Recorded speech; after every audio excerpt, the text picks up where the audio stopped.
23 years ago today, Hong Kong was returned to China by the UK. Thanks to the new national security law, it has never been under tighter control. A picture of discipline and order. Exactly what the Chinese Communist Party wants to ensure in Hong Kong with its sweeping legislation.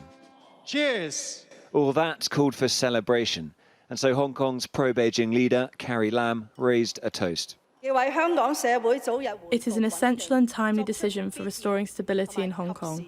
The significance of this decision is multifaceted.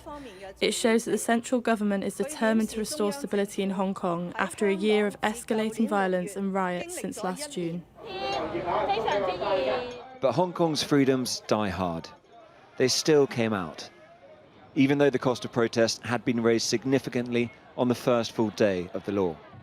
This is a new police flag for a new era, a warning against free speech.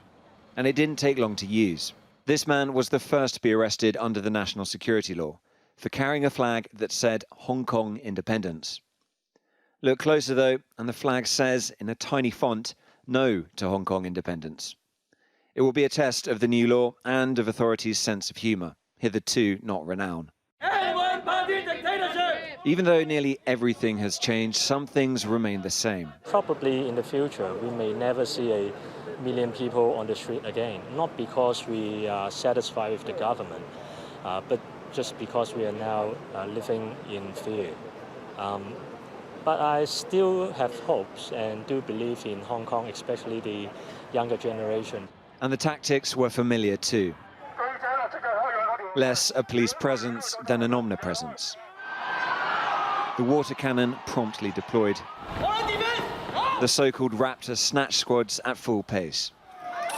And scores of arrests.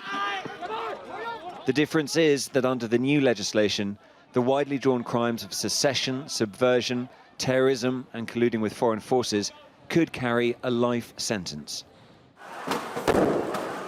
Last year, the numbers were bigger when there was no national security law and no COVID-19 restrictions on mass gatherings. And the march later turned violent, with protesters storming Hong Kong's parliament. It is too soon to say how the law will change all that. Much depends on its application by police and its interpretation by judges. But if Beijing meant to silence Hong Kong, today the people reminded the party they still have a voice. Tom Cheshire, Sky News, Beijing.